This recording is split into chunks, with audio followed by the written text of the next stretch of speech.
Hello, hello, hello, folks, and welcome to another live of Brazen Insights with Asia. I'm so glad you guys have signed on to today's live. As you guys know, yesterday was the VP debate, and I can't wait to get into all of that with all of you guys. But there's a lot that we are going to be talking about today. A lot of news have come out about P. Diddy, and I do want to get to some of that as well. But before we get into that, I do want to give some people some time to get into the live. I want you guys to know that I will be making the broadcast link available. So if anyone would like to join in, debate, chit chat it out about any of the subject matters that we are going to bring up today, you guys can go ahead and join in. So I'm adding that to the comment section right now. So if any of you are interested, you guys can just hop on. I don't really mind if you disagree with me. I do enjoy the debate. I'm just so excited to be going live with you guys because you guys have no idea how hard it has been to keep my mouth shut about a lot of the stuff that's happened. I mean, there was a lot of news this week. The VP debate was, there's the union worker strike as it relates to the ports, pretty much from Texas all the way up the northeast to the northeast. And then there's the news about some of the Diddy tapes. So I can't wait to jump in with all of you guys and, drop it in the comment section. If you guys, think what I'm saying or what you've heard, maybe there's something that I don't know. And I'm more than willing to hear y'all's opinion as well about all of the subjects after this. Your fault why you can't achieve it. Because you've been sitting here blaming whites. Oh, it's the white man. It's systemic racism why I can't have generational wealth. Amen and hallelujah to that. Amen and hallelujah.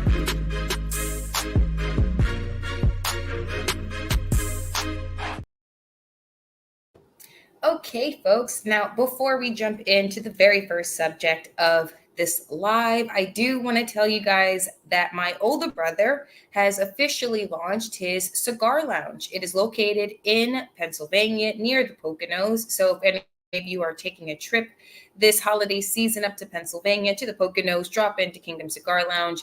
If you don't live in the state of Pennsylvania, that is okay because he does have a website where you can order accessories, you can order cigars. If there is a cigar that you would like to have for yourself, just know if you don't see it listed in the inventory, folks, that's okay. You can reach out to my older brother. His email address and contact information for the cigar lounge is listed at the bottom here. But as you can see, we have a couple of products listed, and there are some accessories like different type of cutters. Now, I am a rookie and amateur when it comes to cigars. So a V cut, circle cut doesn't really matter to me. But for you cigar enthusiasts, there are accessories available as well. You can also become a member, and there are some perks for each membership. I will recommend if you are someone who's out of state and you're not able to get to the cigar lounge in person, the best membership for you would be the courtier the courtier membership, because you'll definitely get some benefits for any of your premium purchase there. But like I said, I will be dropping the links for all of this after the fact in the comment section, so that way it stays, because as you guys know, after a live ends, the comments just kind of disappear so new comments can come in. But now that that's said, folks, it's time to get to the very first topic of today's live, the debate. Now, yesterday I went on to my twin sisters podcast and our pre-conversation about, pre-debate, what we hope to see in the debate and what we expected. I have to say I was kind of surprised that what I expected to see as far as the entering and the mudslinging, like I did expect that. There wasn't that at all. I think this was the most civilized debate we have had. I want to say the last civilized debate, folks, was probably when Joe Biden was debating Paul Ryan. And that's when, it was Obama versus Mitt Romney. I think that was the last civilized debate that we've had, because you can't say the one with Mike Pence and Kamala Harris was good, because it wasn't. She was nagging, in another way, woman-splaining and, excuse me, I'm talking. That's not civilized. So I was kind of surprised that there wasn't that bickering and back and forth. I did not hear the cat lady thing coming from the moderators. I was so sure that those women who were moderating were going to go there And they completely didn't. So I was kind of surprised that they didn't go there. But then there were the things that I did expect that did actually happen. They did bring up Springfield, Ohio, which wasn't shocking because, like I said, on my sister's show, Archie's Briefings, I was kind of expecting that. They did touch on issues like immigration and the economy, and I do have clips that I do want to show you. But like I said, I want to talk about what I expected and what I hope to see. What I also hoped that they would talk about, I wanted a more in-depth debate, a more robust debate when it comes to immigration. How are you going to deal with not just illegal, but legal immigration? Like, are you going to shut down immigration altogether? Like, what's the plan? How are we going to go about this? You didn't get that robust debate. And honestly, I do think that is the moderator's fault, failure to the voters, because when you don't have the robust debate, then how do we know whose idea is better? Because usually the person who makes it personal, the person who starts blubbering like a baboon is usually the person whose idea can't withhold, can't stand, right? It won't uphold in a debate. And the victor comes out, and you understand their whole perspective. That robust debate was not happening on immigration. So I was kind of disappointed in that regard. Now, they did touch on issues that I did not expect to come up. Honestly, outside of the Green New Deal that was happening from the Biden administration, energy hasn't been the most talked about issue. Not that it isn't. Outside of the economy issue, no one really talks about energy that much, because outside of how high gas is. But no one talks about energy that much.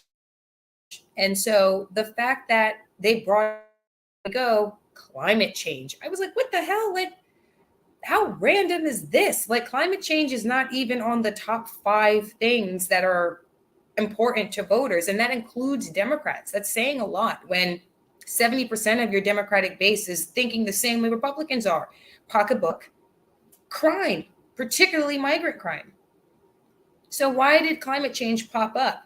And I have to say this, folks, when it comes to climate change, mankind in general, how arrogant is mankind to think that we have the ability to stop a planet from what it's going to do for us, because mankind isn't that old. It's old, but from the planet's perspective, from Gaia's perspective, it isn't.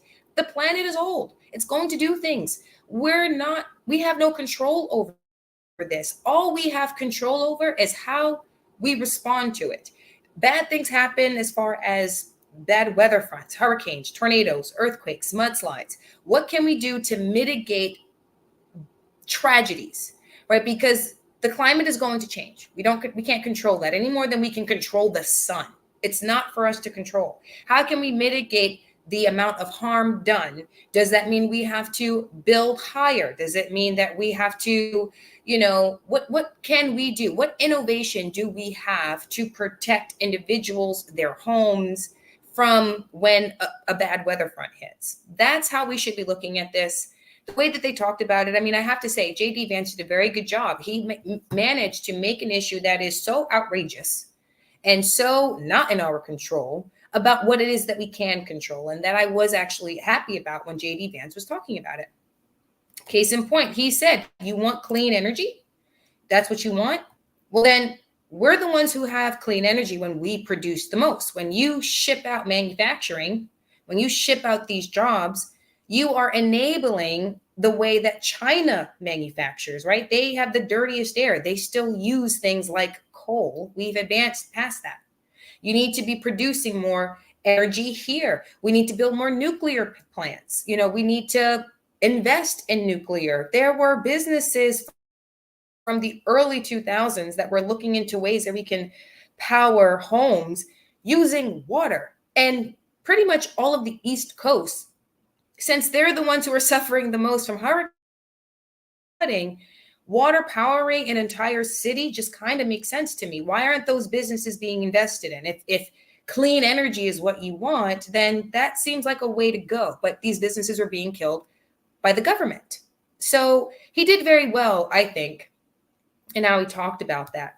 Now, these were the issues that were not discussed on the debate stage that I personally wanted to hear about. First thing being China. Outside of saying that we shipped manufacturing jobs to China, no one talked about how fentanyl was being manufactured in China and how China is partnering with these cartels to get fentanyl into the States. They're also not talking about how China is buying up land in this country as far as the agricultural land, and they're specifically buying land around military and artillery bases, right? Where we keep nukes, where we have a lot of tactical things that we utilize in war. They're buying up the land around it. There's like only maybe 2 states in this country that has denied China access to purchasing land.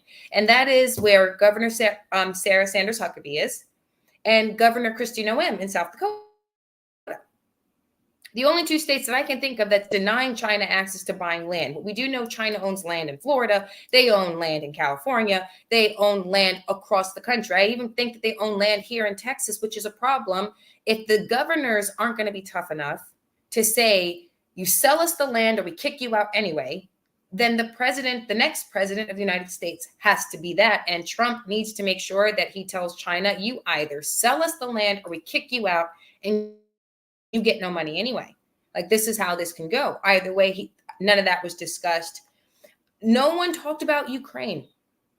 They talked about Iran, obviously, because the same day, the day before the debate and the day of the debate, you're seeing everything intensify between Israel and not just proxies, right? Because the beginning of this war that happened last year, October 7th, was a proxy war where you pretty much had all of these terrorists out of Palestine launching attacks in Gaza. Those were proxies. Iran is involved now. This is not a proxy war. This is officially the terrorist state versus Israel. That's where we are. So everybody talked about that.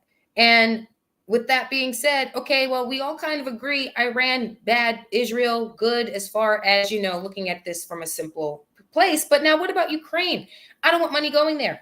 I don't want us involved in that. If Russia decides they want to drop a nuke on Ukraine, well, that's their business. We don't have to get involved in this war. I don't want money sent. I don't want men sent. I don't want any more of our artillery going there. I don't want any kind of American assets, human or otherwise, going into the Ukraine-Russia war. We need to stay out of it, and none of that was brought up at the debate. That kind of upset me.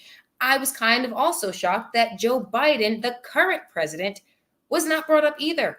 The only time they mentioned Joe Biden was to talk about how Joe Biden's policies were better than Trump's in this. And that only happened because Tim Walz brought it up. Where were any questions about Joe Biden? Another thing that needed to be discussed that wasn't was AI. AI and automation. Considering the day before the vice presidential debate, ladies and gentlemen, you have the president of one of the largest port unions going on strike. They're on strike. So you don't think, and one of the things that they are negotiating one of the things that the president of that union is negotiating for his workers is that we reject automation. Robots will not be taking over the jobs. So if that's the case, then why in God's name is AI and automation not being brought up at the debate stage? You have 2 individuals who claim to be from hard-working blue-collar labor worker states. And no one's talking about automation. No one's talking about this strike. Why in God's name is that not being covered? And another thing that I wasn't surprised that it wasn't discussed, but it was one of my hopes that they would discuss was crypto technology, was crypto, right? You think about it. There are 50 million Americans in this country that Donald Trump and JD Vance are moving toward trying to get them to vote for Trump and Vance. That's probably going to happen because he seems more enthusiastic about making crypto technology and Bitcoin mining, crypto investment, pretty much autonomy for every American individual. As far as money is concerned, he's all about making that America made in the USA. That's where Trump is headed.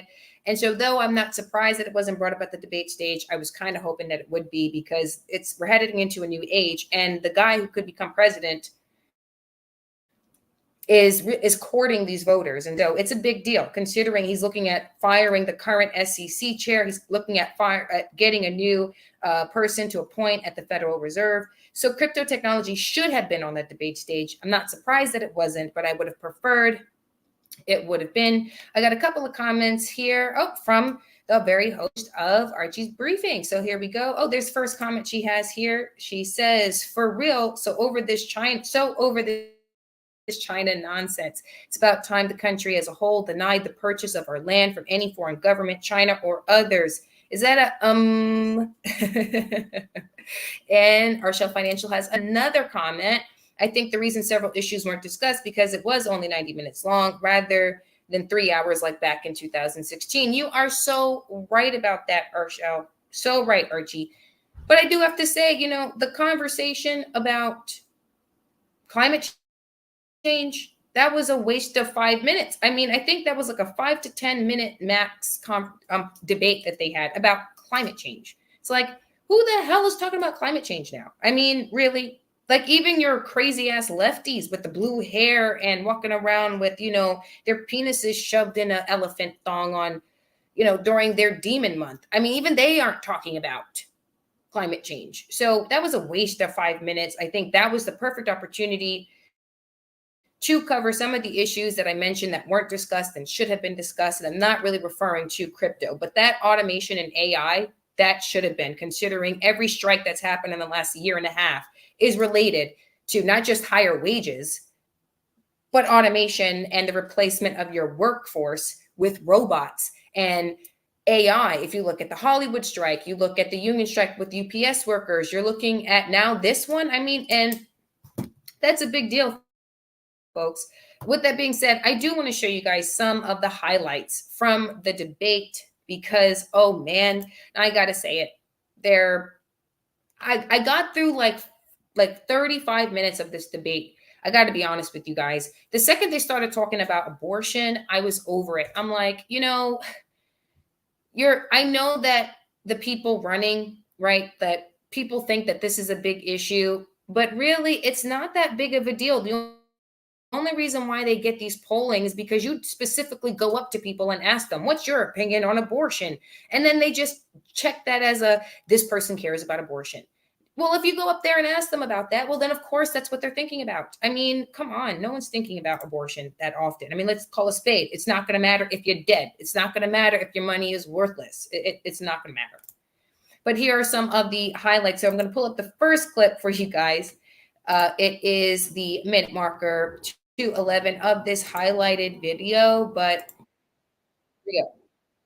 Future, did Kamala Harris censor Americans from speaking their mind in the wake of the 2020 COVID situation? That is, it's something wrong and you change your mind. You ought to be honest with the American people about it. You said you were in Hong Kong during the deadly Tiananmen Square protests in the spring of 1989. But Minnesota Public Radio and other media outlets are reporting that you actually didn't travel to Asia until August of that year. Look, I will be the first to tell you, I have poured my heart into my community. I've tried to do the best I can, but I've not been perfect. And I'm a knucklehead.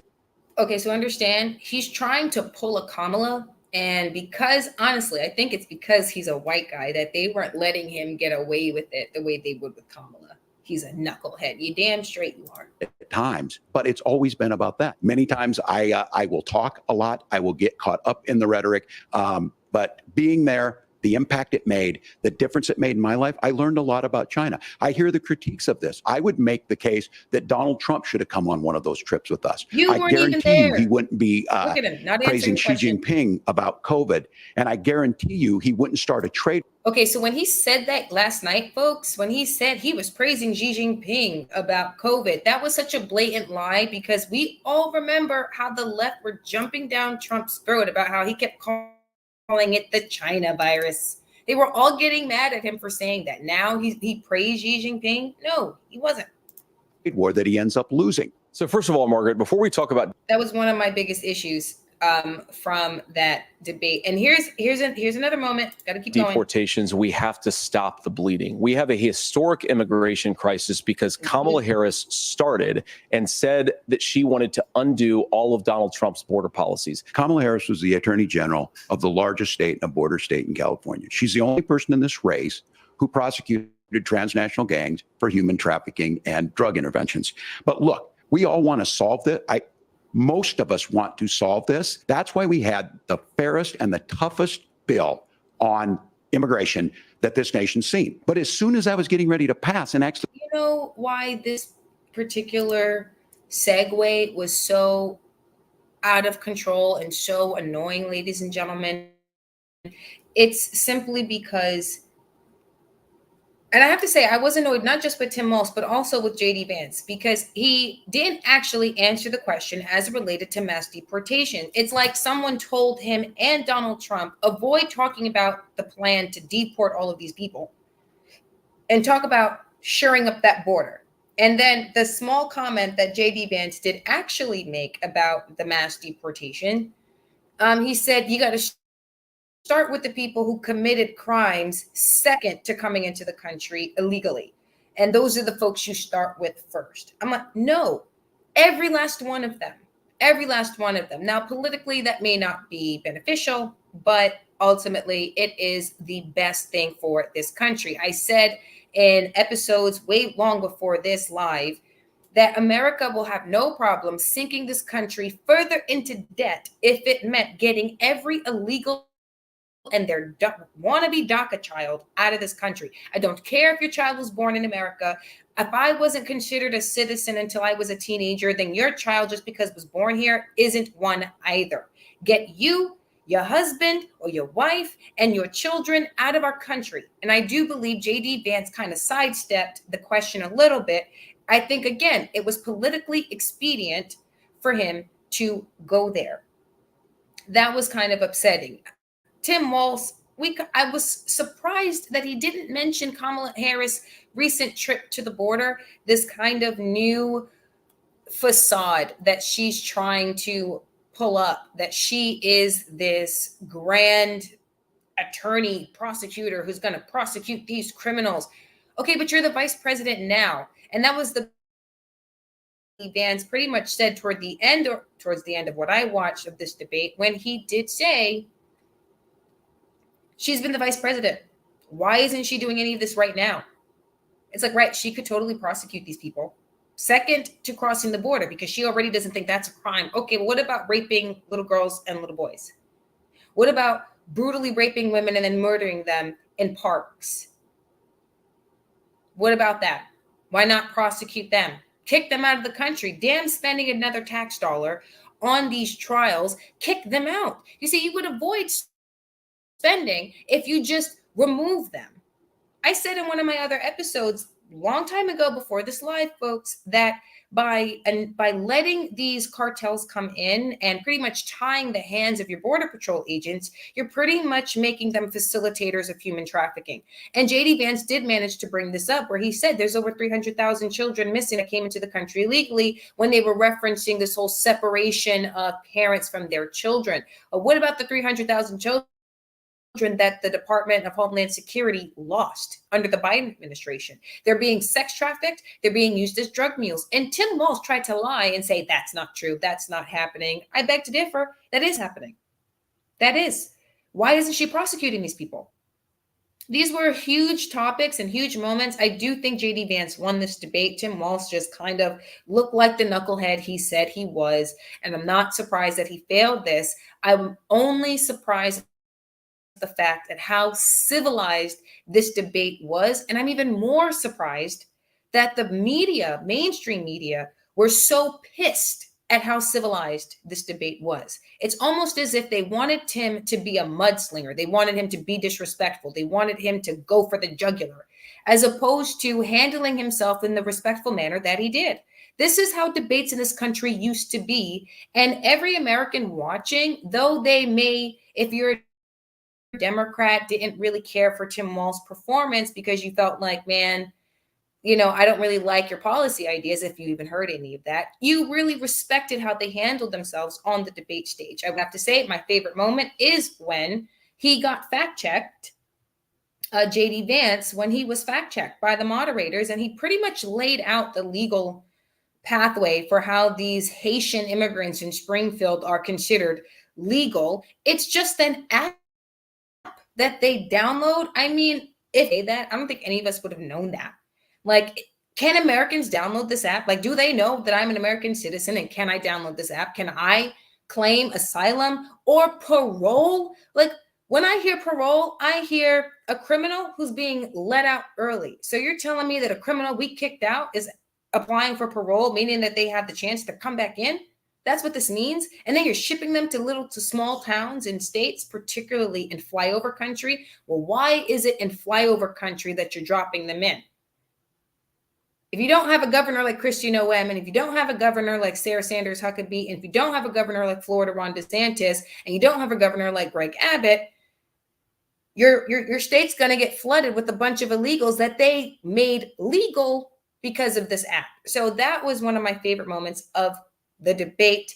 Ladies and gentlemen, tell me what you guys think. Put it in the comment section. I'm more than ready for a debate. If you are interested in joining this live, ladies and gentlemen, I do have the link for the broadcast sitting in the comment section. You guys can always just, let me see here. Okay, so before we jump into the next subject, you guys, I do have to let you guys know that my friend has launched her nonprofit organization. In full disclosure, I am a part of this nonprofit.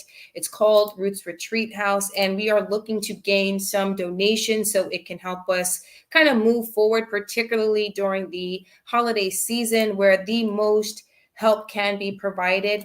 Like I said, folks, we are pretty much a behavioral health program up and coming. We want to be able to provide nutritional services, counseling for substance abuse, mental health, anyone living with HIV, and assist anyone who is chronically homeless.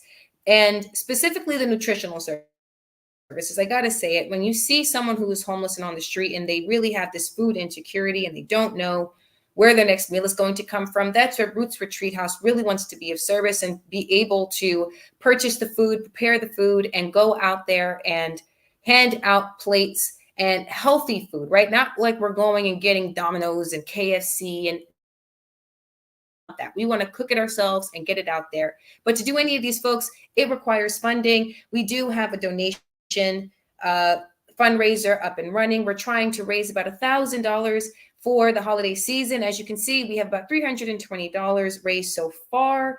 I will be making the link available, like I said, later on in the comment section after this live, simply because once the live is done, most of the comments kind of go away. And like I said, we are just trying to be of service. So if you live in the state of Texas, particularly in the Tarrant County or Dallas County, if you can't donate your dollars, you can donate your time and be of service. If you don't live in the state of Texas, totally fine. Let your dollars do the service for you. It would be much appreciated. Okay, folks, with that being said, like I said, one of my favorite moments of the debate, one of the biggest stories that was not on the debate was the strike, right? Now, before I show you guys some clips from the union president, I got to tell you what you should be expecting, if not this week, then next week, because the first week is when everybody covers the strike. It's what happened with the Hollywood strike. It's what happened when the UPS workers started striking. It's what happened when Walmart workers started striking. They talk about it on the news for a week. Your commentators maybe talk about it for a week, and then that's it.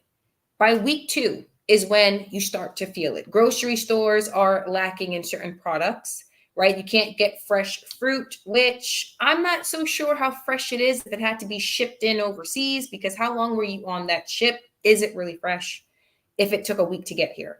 That's a side note. But can't get fresh food, fruit. Some of your other products that you would see in the grocery store, not coming in. If you are a car salesman, well, the cars, they're not coming in because, again, manufacturing overseas, everything is coming in through these ports. The only port right now that is left open, ladies and gentlemen, is the port open in California. Like under Newsom, you can forget about it. I don't know how many of you remember, but it was called the Great Train Robbery 2.0, where the second the train has to hit that curve, it's got to slow down. And this was the perfect place where train bandits and train pirates can hop on and start stealing products. So you were losing technology, if you were ordering clothes, if you own a drop shipping business and your manufacturer is somewhere in Italy, somewhere in China, which most likely it was in China because you want it cheap. It's not coming. Malls are not going to be able to get their clothing. Why? Because again, it's being manufactured overseas. Everything that we want here, ladies and gentlemen, in America is not made in the USA. Cars, food isn't grown here. We're not growing fruits here. We're not doing a damn thing here. What exactly are Americans producing outside of energy, which we're clearly not as much? And if we are, then why the hell are gas prices so high? But that's neither here nor there. This port strike is so important because it will hurt all of us for everything. Already, you got people heading to the grocery store, buying everything up, toilet paper, because we don't even make our own toilet paper. Medications that you would need, antibiotics, things like insulin. These are not things that we manufacture here in the United States. They're being made elsewhere. So unless it's coming in from Mexico or Canada, you can kiss it goodbye, because this is road travel if it's coming in from Mexico or Canada. Anything that comes in off a ship, you can kiss it goodbye. Otherwise, it'll have to take its way all the way to California, and let's call a spade if it even makes it past California, because again, you have the train pirates who are still up and running. We just memory hold that fact as if it still isn't happening. But this president of this union, he did like a 15-minute interview, and I am going to show you guys moments of this. And he was very candid. He talked specifically about how he's going to pretty much break Biden. He talked about his conversations with Biden, how he got Biden the endorsement so that way he could become the president of the United States. I don't know why he did that. Like, you should have known that he wasn't going to go to bat for you. I don't know why the guy went for it, but okay, you did. But now you're looking for Biden to have your back in this contract, and he ain't there. And now he's singing like a canary. No, Biden doesn't want to get it from it. We're going on strike. We want the 77% increase in wages, and we want to guarantee that there will be no automation for any labor job on the waterfront, period. Point blank, period. That's it. And that's actually pretty fair. I mean, I'm not so sure about the 77% increase until you watch the candid interview. And he says in the early 90s, they were making millions of dollars. Today, early 90s, late 90s, they are making millions. Today, they are making billions and billions and billions of dollars, and they're spreading that money around the corporate side, but you don't want to pay the people who do the dirty stuff, the dirty jobs. They don't want to do it. And so he's like, well, we're going on strike. And so I do want to show you guys moments from his candid interview. I think this guy is pretty cool. I think he sounds like he's from Boston, to be honest with you. You can kind of hear it in the accent. I wasn't surprised by his candidness. I think he's just fed up like the rest of us. And to be honest with you guys, if Biden isn't going to handle this, then it's something that Kamala Harris should have. Like, why are we surprised that Kamala isn't doing the job? But this is what she should be doing. Honestly, I don't think this strike is going to last too long, because it doesn't make Kamala look worse. And we vote literally like a month and 2 days from now. The dollars to billions and billions. So the world is going by real quick. Is it safe to say that you're not against technology for efficiencies, but you're person first, people first, like protecting jobs and families while embracing technology to keep the workflow efficient? Let me explain a little bit about this. The first cranes that went up with diesel engines up there. As time went on, they got rid of diesel. Today, it's electric. Mm-hmm. The jobs on the waterfront are very dangerous. Just 2 years ago, one of my mechanics fell into the electric and he was fried to death. Wife, 4 kids. Happens all the time on the piers. People getting killed. There was a woman checker. She was checking the boxes when the guy. Got another comment coming in from Arshell Financial. Let's pull this up. This strike is causing problems with the supply chain. We're already seeing the effects. That's saying a lot considering this strike happened on Monday, folks. Now, Archie's Briefings is shot out of Pennsylvania, and so this is one of the areas that is going to suffer from the supply chain. And you got to remember that there's also a port here in Texas, and this guy is the president of the union for all of this, from Texas all the way up to Maine. And so that's saying a lot of how much of the supply chain is really at risk here. And I can't even be mad at him because of what you're hearing from him. I had a high-low with double belt, 2 stacks of steel. He should have been riding in reverse. He was looking through the bundle, knocked it down. He didn't even see it, dragged her under the high-low in front of her son, ripped her apart and killed her. It happens. It happens down here all the time. I had 2 guys killed right in front of me. It happens. We have a group in our local 1804 days called the Lashes, the most dangerous job on the waterfront. Gosh. When they put the containers on top of the hatch covers, all the way up high, you see them in the container ship, they got to be all lashed down in case the storm and the seas are real rough. The ship is doing this and this. If they're not lashed down right, those containers are going to go over into the ocean. Yeah, I'm okay with them getting their 77% increase in wages. You heard what he just said. Like, a woman was ripped apart in front of her kid, and 2 guys died in front of him working on the waterfront. Yeah, if men are gonna do these dangerous jobs, I want to guarantee I'm about to make a bucket load, and I can't actually be mad at him for asking for that. 200 years, so you could see why I'm always fighting. Why do you think you haven't had to strike since then? Because you had leaders like me and real men. That's what he means. He's a real man. Today, you got a bunch of simps, pretty boys. Everybody wants to work in the office. Nobody wants to be an underwater welder. No one wants to make all this money working on the docks. No one wants to work the ports anymore, because all of your millennial men today just want to be influencers and fashion designers and rappers. And it's like, go get a job. Go do something with your life. Go lift weights. Go do something masculine, like working at the dock. Now it's looking like they might have to get 77% increase in their wages. Go get a job working for the ports. Go work for him, because he's a fighter. He's a real guy. The companies got smart and said, we don't want to go through another 3 months strike. Let's negotiate in good faith. Back then, the companies didn't make the money that we make today.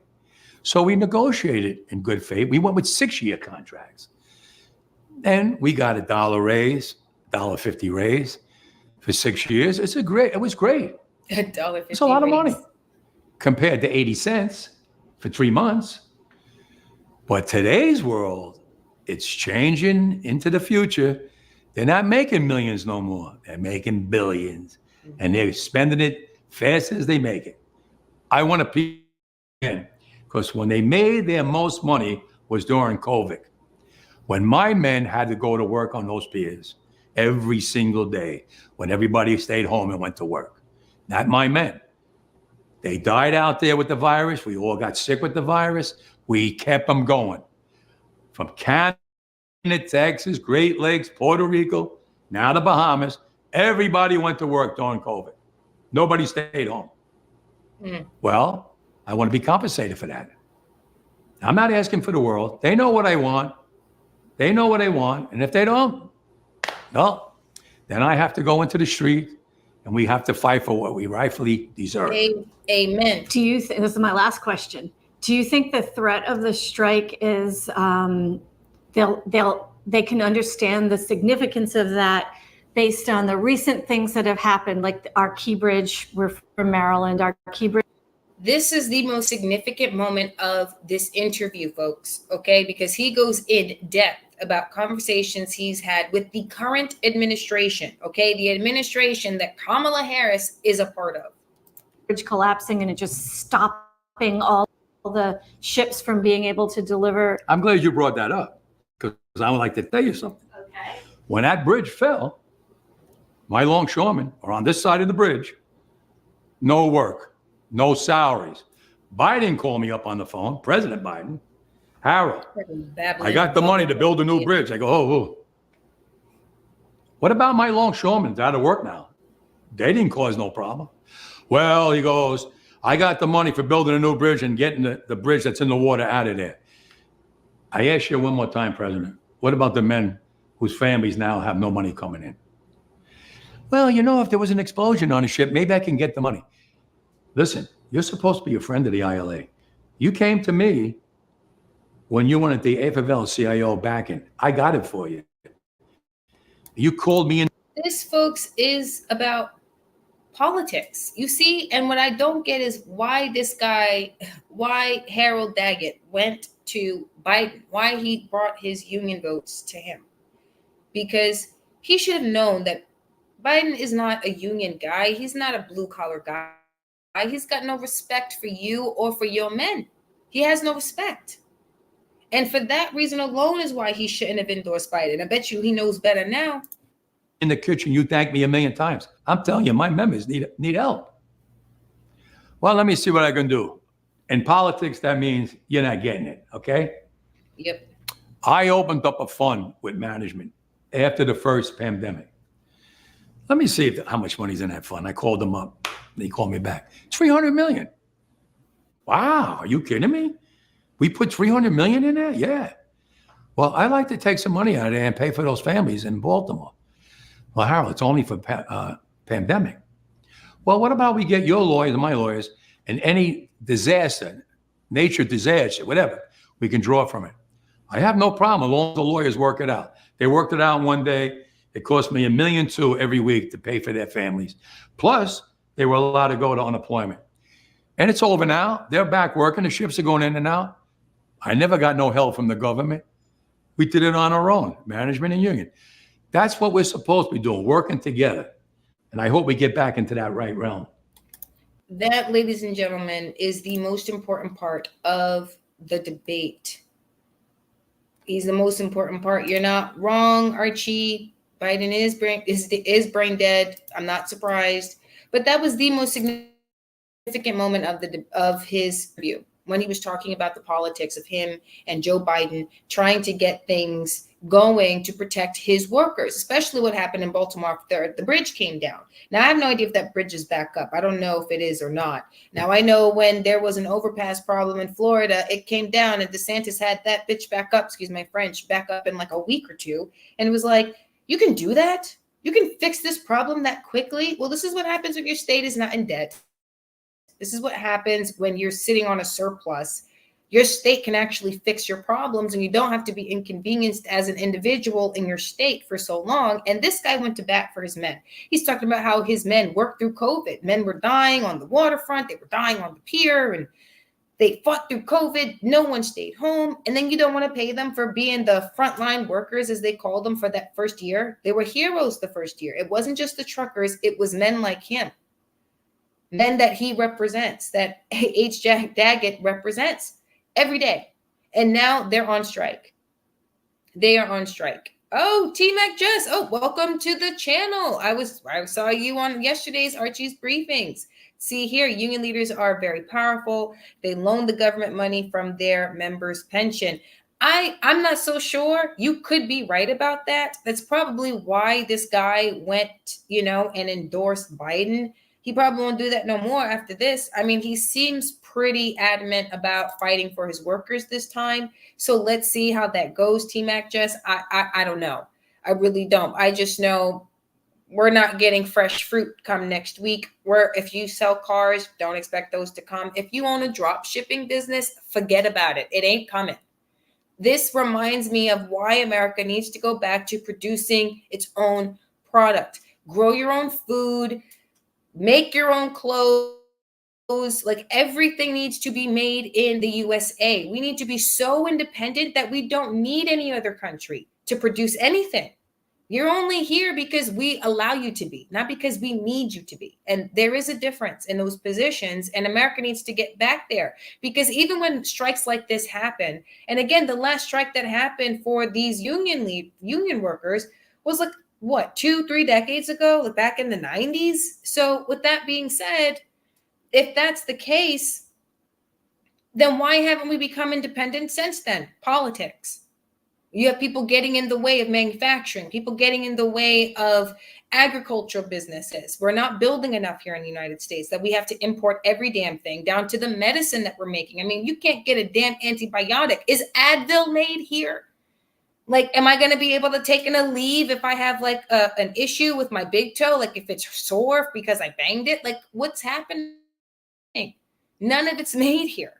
That is one of the biggest issues that we're going to see it get exacerbated if this isn't resolved. I don't see it lasting longer than 2 weeks, 3 weeks max, because again, the election rolls around.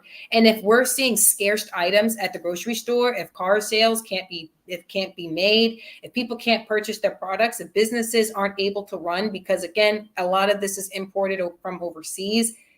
If this goes on for more than 3 weeks, when people go to vote, they're going to be voting on that single issue. It won't be about immigration. It won't be about the economy. It would be about how there was no more Scott tissue at the grocery store. That's what's to be expected. And let's see, another comment coming in from T. Mac Jess. Okay, union leaders also persuade you how to vote. I agree with you on that. I think they do. You know, this guy has an accent from Boston, but if it's anything like what I've seen out of that show, Rizzoli and Niles, these guys are tough guys. These guys are no wusses. They're not your modern simps today. I mean, everybody nowadays, you know, they are very, you know, I want to work in the corporate office. They're very pretty and nails get done. And, you know, even though it's clear, like they're no homos, but you're no manly man either. You don't want to do certain things because I don't want to get my hands dirty. Go do something masculine. Go work for these people, you know? And so now finally, here you have this president union guy and you're not getting what you want. You are not. And I think the reason why you're not getting what you want is because you decided to back a man who you should have known wasn't going to have your back. It's Biden. It's Biden. This is the same guy who's ready to throw his own son up under the bus if it means protecting him. I mean, you should have known better. You should have known better. And now you do. And let's see what happens. Hope to God I can still get my pineapples and Scott tissue from grocery store next week, because this needs to be resolved. I don't know how this is going to end, but it ain't going to look good for Biden or for Kamala Harris, which really is the most important thing considering she's the one running for president. You know, it's kind of a bit like we're stuck between a rock and a hard place as conservatives in America First, because you want this chick to lose and this makes her look bad. So the longer this goes on, the worse it'll be for Kamala. But I still want my Scott tissue and my pineapple. So I'm caught between a rock and a hard place on this, folks. I want this chick to lose, but I still want what I want. I don't own a drop shipping business. I don't own a car. I don't sell cars. There are products that I like that do get imported, obviously. But this is tough because as an American citizen, I want what I want, but I do want this chick to lose. So it may mean some hard times ahead for us conservatives. We may have to, you know, learn to grow our own stuff, at least for the next 3 weeks. Again, another comment coming in from Arshell Financial. If all union leaders were a fan of the SAG, we might have more confidence. You are not wrong. However, I do got to say, this guy did give me a bit of some Fran vibes here. I didn't show, like I said, the whole interview. It's about 17 minutes long. You guys can look for that yourselves if you guys are interested in watching that whole interview. But he did talk about how you don't give us what we want, we will break you.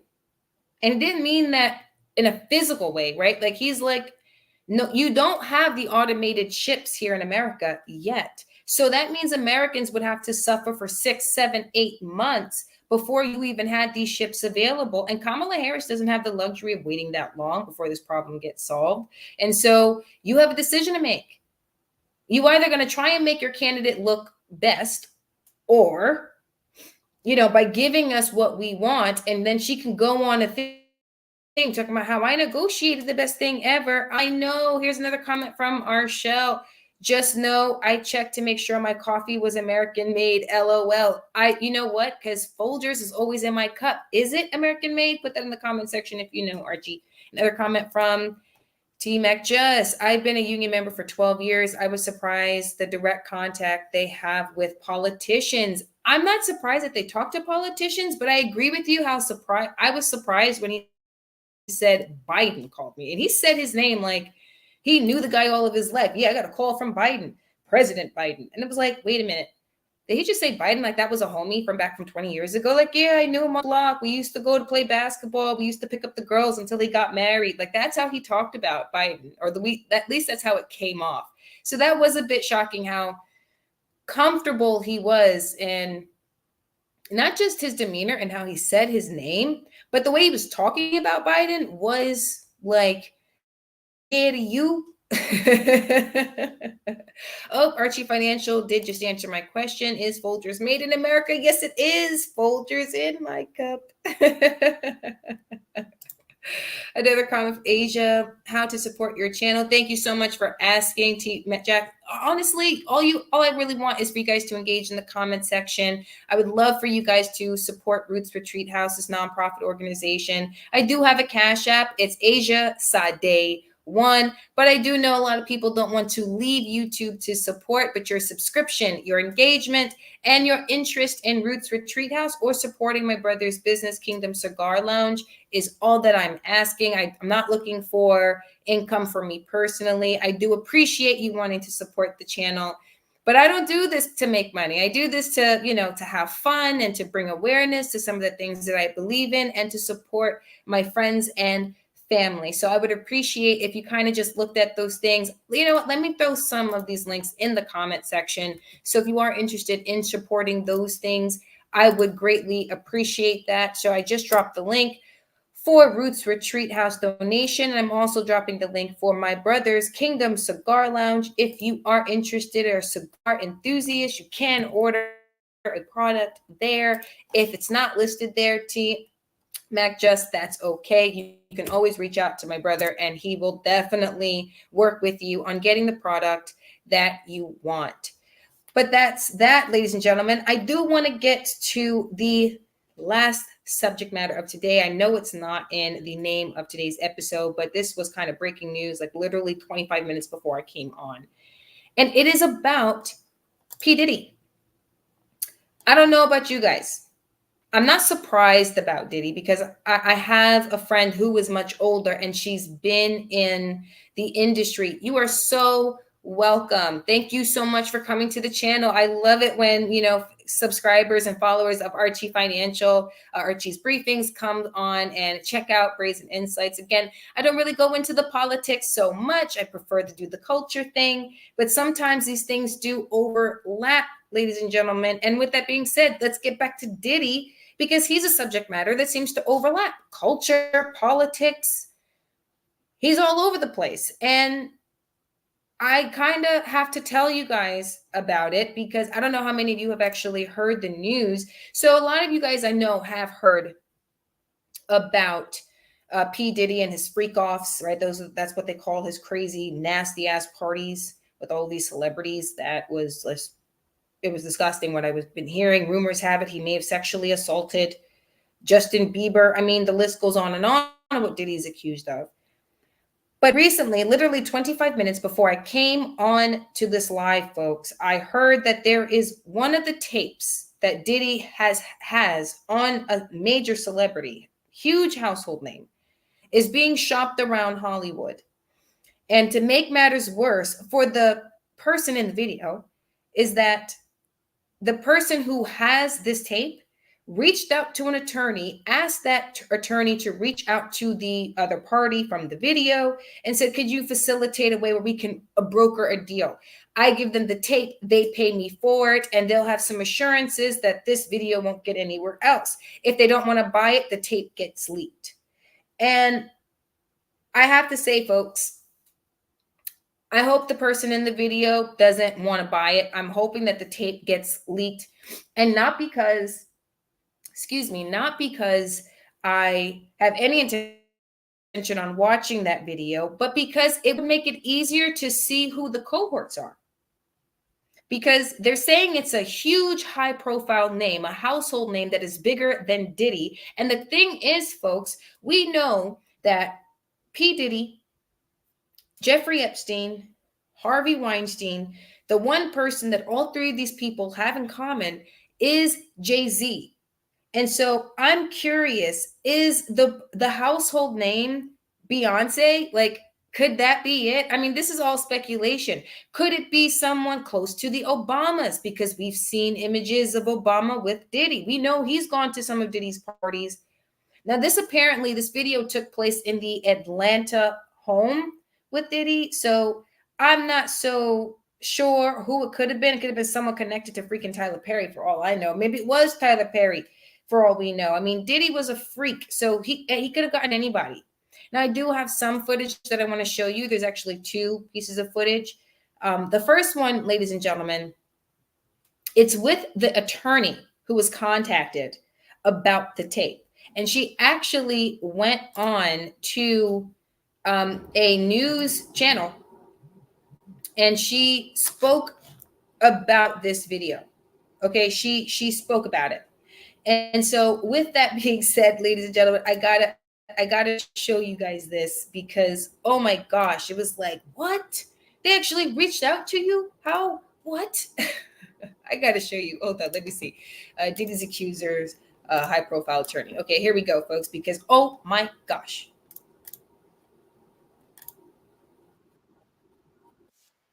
The Diddy tapes. So, which I declined that because. Wait a minute. Yeah. Say that again. Say that again. Back up. You're saying that there's tapes and they're being shopped? Yes, there have been people already shopping. We've heard about the tapes, but yes. The shopping thing is. Yes, there already have been tapes leaking around Hollywood, being shopped around to individuals in Hollywood. But one particular person contacted me to shop a particular video they were in possession of, and to contact the person who was in the video to see if they were interested in purchasing the video before it became a public knowledge. I've heard this before. So like a catch and kill. Catch and kill, correct. Wow. Can you, and I guess you can't reveal the person who is on. No, I can't. Of course she can't. I mean, technically she is not their lawyer, folks, but oh my gosh. I wonder who is it? I wonder who the heck is this person in the video? And she said there's multiple tapes going around Hollywood. So that means this isn't the only one. I think this is why P. Diddy hasn't been Epsteined yet. And it's because he hid so much footage place. And that's why I personally think that. Now, this woman actually did go on Piers Morgan later on. I believe she came on earlier today, actually, on Piers Morgan's show. And she was talking about the conversations that she has had regarding this one specific sex tape that she's been able to see. Now, she said that she can tell, or from what it looks like from the still photos that she's seen of said sex tape, that it looks like that the person who's in it doesn't know that they're being recorded. Now, there was this, I guess you can say, a rapper from 20 years ago. Her name is Jaguar. She too was on Piers Morgan today, and she was talking about how Diddy's been doing this for years, that he was selected, right? That he was molded and trained to be the monster that he is today. I mean, I'm not surprised because there are Harvey Weinsteins, and after Harvey Weinstein, like, that shocked me. You know, that hearing about Harvey Weinstein, that broke my heart because I loved Hollywood, and I part of it because I'm a writer. I wanted to be a filmmaker, not necessarily the director or the producer, but I wanted to be the person that wrote the movies and the television shows. And when this story broke about Harvey Weinstein and how he was connected to people like Meryl Streep, I was devastated. After Harvey Weinstein, I wasn't surprised. Jeffrey Epstein didn't surprise me. That nasty ass island was shocking. But Jeffrey Epstein, another predator in Hollywood, not shocking. P. Diddy, not shocking. Especially when people are running around with conspiracy theories about how he's the reason why Biggie and Tupac are dead. I mean, that's what you're hearing about P. Diddy. So it wasn't shocking that he too was a predator. But the fact that he's being protected by these people, not just in Hollywood, but by politicians. He's got tapes on everyone. Everyone. And he's got images with Hillary Clinton and Bill Clinton and Obama and Michelle Obama, Michael, and all of these politicians, and they all go to his freak-offs. He's got tapes on everyone, and either they still find value in him or they know he's too dangerous to off because he probably has reassurance. I die, these tapes get publicized. He's no dummy. But he's being described as one of like the largest mafia kingpins in entertainment right now. And his racket, sex tapes. A nation under blackmail. That's what this country is. And everyone in entertainment, everyone in Hollywood, everyone in music, everyone in film, politicians, they are caught up. Jaguar said on her interview with Piers Morgan that there are ritualistic sex acts. She also said that she used to be a dominatrix, she used to be a sex worker, and she used to be at these events where Diddy at his freak off parties. And she said she's seen firsthand how they would put young women in suitcases and then drop the bodies off in alleyways. This is what the hell was that movie with Elizabeth from Saved by the Bell? Like, that movie failed because no one believed that entertainment could be this violent, that it could be this gross, that it could be this grotesque. That's why that movie failed. That's exactly why it failed. Fast forward 20-something, 30-something years later after the fact, you realize, no, it's exactly as it's shown in that movie with Elizabeth Berkley. It's exactly like that. It's exactly that violent. They do treat women this way. They do abuse you. They do beat you. And if it's not just women, they do it to men. They do it to children. And then they pretty much put you in a suitcase, drop you off somewhere, hold you against your will. They do all of these terrible things. They do all of this. And the whole point is like, why is nothing being done? Jaguar said in her interview, what's the difference between me and Judy Garland? Social media. When she said that, mind blown. Just blown. Because she's pretty much saying that the same kind of abuse that women and children and men are suffering today in Hollywood goes back decades, even back to Judy Garland. And then she said when she was in the industry, she had people like Patti LaBelle. That devastated me. People like Patti LaBelle were coming up to her and saying, oh, just avoid him. Child, just avoid him. Don't go to his parties. Just stay away from him. Do your thing, but stay away from him. Don't take pictures with him. Don't be alone with him. Hearing that about Patti LaBelle breaks my heart. It's like when I heard that Meryl Streep told Amanda Seyfried, don't go to Harvey Weinstein's hotel room. Don't do that. She told the same thing to Lupita Nyong'o. Don't go there. Don't go over there. No, you don't want to go to an Epstein party, child. You don't want to do that. This is what they say to talent coming up in the industry. Everybody knows, and nobody does a damn thing because they are protected. And it's not just because they're protected by the corporate, right? Because corporate would be running scared if they knew that there would be consequences. People need to go to jail. People need to be put on death row. Okay, so maybe people aren't actually being killed, but the political spectrum could always, pendulum could always swing that way. Diddy needs to sing like a canary. He needs to sing. If he goes to trial, this is going to be devastating, not just for him as far as going to jail, but any money that he has, he can kiss goodbye because there are civil cases that are coming up behind this criminal trial, if he has a trial. And these prosecutors are pretty much going to do all the heavy work. Anything that comes up in the trial, anything that's made discoverable, any evidence that's made, admissible in court is going to be used as evidence. Because you got to remember, in civil court, it's not beyond a reasonable doubt. It's based on the preponderance of evidence, right? Am I more likely or not to believe the plaintiff? And if the civil case takes all the evidence from the criminal trial, all of his money, everything that he owns, everything that he has, it's left for his wife. If he has children, I don't know, probably does. He smashed everything that moved in the 90s. Wouldn't be surprised. All that money goes to these victims. And there looks like there's like hundreds already that came forward. And it's looking like the numbers keep growing. And we may even reach the thousands.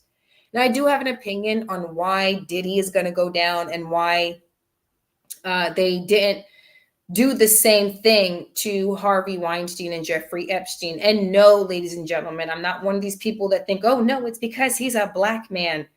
I don't get caught up in that race nonsense. They want him. They're going to let P. Diddy go down. Not because, but but simply because they need the fallout. They need somebody who can go down, right? How can we limit how many people this affects? He does still have some influence. Particularly, they want influence in Black culture. I won't even say just Black culture, because Black music and Black entertainment seems to be attracting a lot of a crowd, a lot of people. And so Black entertainment has a huge influence on America. The music. You have white people who are doing hip hop today. Ghetto culture sees no race, but it definitely is pushed by Black entertainers. And so if they can get Diddy to go down without hurting other people, they'll just select the new person. They'll probably put Jay-Z in his spot if what Jaguar is saying about how Jay-Z is a monster too has been a part of this. And so this is why I think, yeah, no, they're going to let him go down, but why they're not going to kill him. And this is why I think everybody's scared. Why Usher, Pink, all these people are deleting stuff off their Twitters in the first place, because you all went to these freak offs. You were all disgusting. You were all nasty. All of you were doing some satanic ritualistic nonsense, and you're all about to get caught. That's why nobody's saying nothing. They don't want to come out against Diddy, and then he makes a phone call, and one of the times he does have a call, release this one, release this one. He's got too much protection. Is why they haven't killed him yet. Like, the fact that this has happened, like, he's been arrested, what, 2.5 weeks ago when he was arrested on federal charges? He's not yet. Jeffrey Epstein was arrested, and like 3 days later, he hung himself. He definitely hung himself. Another comment coming in from Team Hack Jess.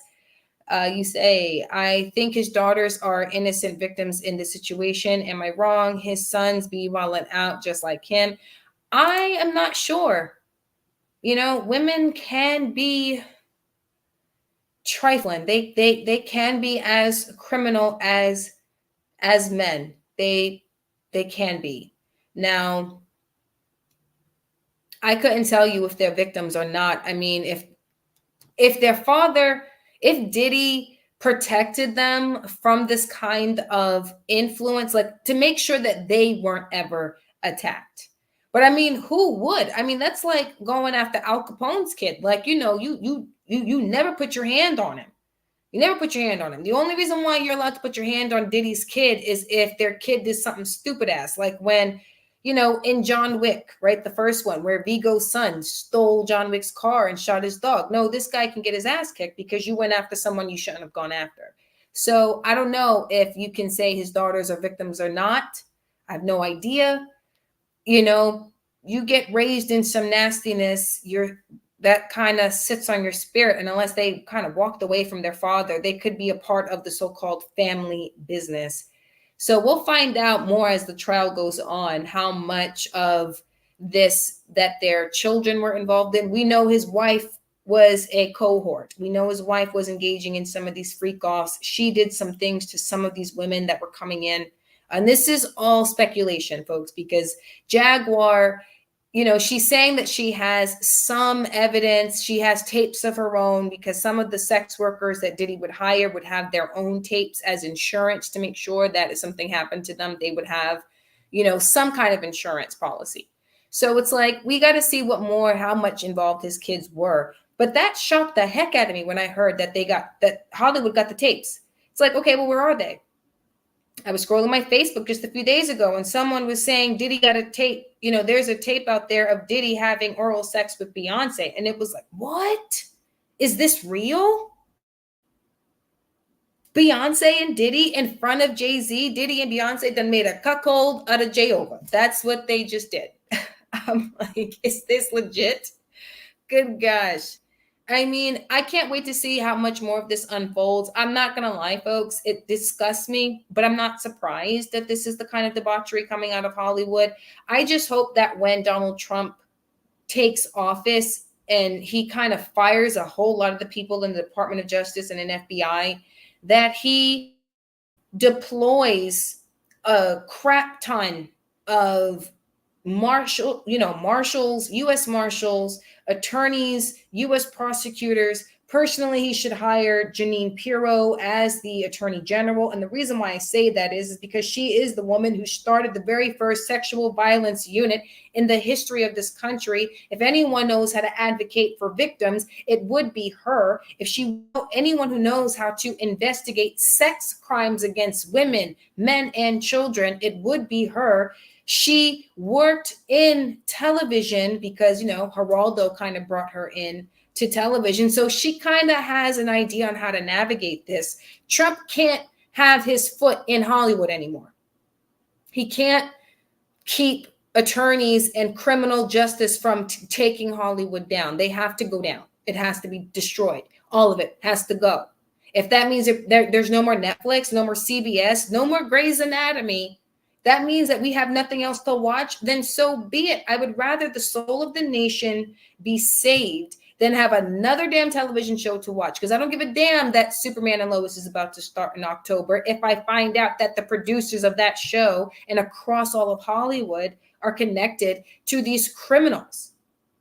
Trump needs to do something about this when he takes office, because damn sure it's not going to be Kamala Harris. P. Diddy has been protected by politicians. He's been protected by the FBI and all these federal agents and all of these alphabet agencies. And why? Because they needed him. He was an asset. He was a mafia guy, as described by Jaguar, the artist from 30 years ago. But this is a problem, ladies and gentlemen. And so I am going to talk a lot about what's coming out of Diddy. I am going to continue to react to that story. I can't say I'm reporting on it because I don't get everything that I talk about on my show is always secondhand. I always hear it first from watching The Five or watching and listening to other podcasts that I hear. And it inspires me on what the next episode will be about.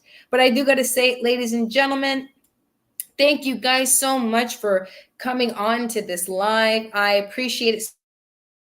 You guys for joining in the comment section. If you have not already, to those of you who are watching, make sure you subscribe, you like the content, you share this content, hit the bell right there. So that way, anytime I'm going live, releasing a new episode or post a new short, which happens every now and again as far as the shorts are concerned. For those of you who are cigar enthusiasts, I will be putting the link again in the comment section because, as you guys know, with these lives, once the live ends, the comments disappear. And I want you guys to always be able to go back and click that link. That's where you can order your cigars. If you're looking to be of service come around this holiday season, if you can't donate your time, donate your dollars. Roots Retreat House donation link will be made available also later on in the comment section. Again, thank you all so very much for joining me. Thank you to Archie's Briefings and to T-Mac Just. I'm so grateful to you guys for engaging with me on this live. Thank you guys so much. Enjoy the rest of your evening. Until next time. Your fault why you can't achieve it. Because you've been sitting here blaming whites. Oh, it's the white man. It's systemic racism why I can't have generational wealth. Amen and hallelujah to that. Amen and hallelujah.